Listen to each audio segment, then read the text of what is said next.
Here comes question 3. So we have this lemma here that's in red, and it's attributed to which of the following mathematicians? So we're going to have to list the mathematicians soon on the left here. There they are. So the lemma is, we'll consider a big triangle, and that's, as you might say, one of the big triangles there, whose corners are labeled 1, 2, and 3.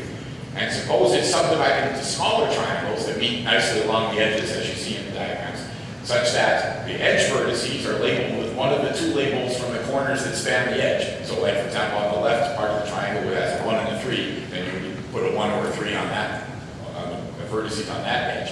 And then another requirement is that the vertices inside the triangle are arbitrarily labeled either 1, 2, or 3. So if you do that, there has to exist a smaller triangle inside whose vertices have all labels 1, 2, and 3. Or it doesn't have to just be entirely inside the triangle. Now, so someone came up with that lemma, and it's attributed to, is it Fatou, Heron, Sierpinski, or Sperner? Right, question 3. Could turn out, there is a Sierpinski triangle, so we didn't really put that up there for you, but I can see how you would choose that. So who got that with Sperner? Sean. Congratulations, Sean, for getting that right.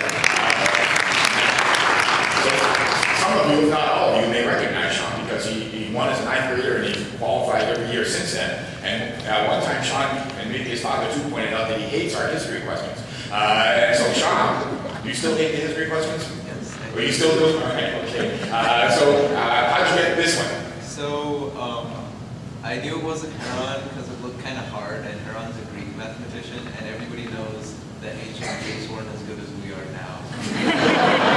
Everybody but the ancient Greeks knows. Yeah, except the ancient Greeks. And then I wrote down the numbers I wrote down the letters A, C, and D and picked my favorite. Really? Well, I didn't actually write in my head. Okay, and so congratulations for getting that right. In fact, we have a little explanation about Sperner's lemma from Francis Seward. Hi, this is Francis Seward. Sperner's lemma is one of my favorite theorems. It says that if you take a big triangle and you break it up into lots of little triangles and you label the vertices according to the pattern shown, that there must be a 1, 2, 3 triangle.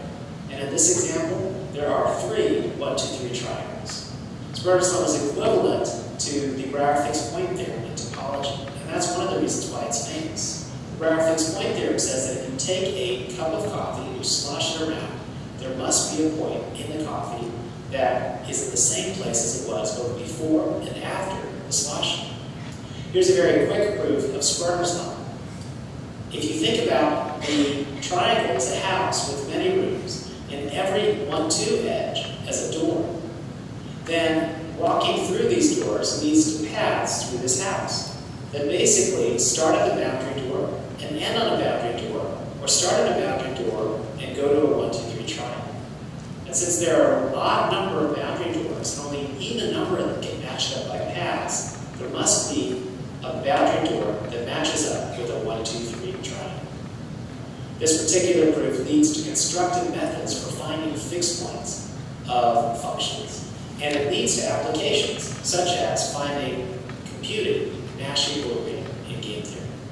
Now enjoy the rest of your game. Go Francis from Harvey Mudd College, the president of the MBA. Francis here. There he is. In fact, thank you, Francis, for that video.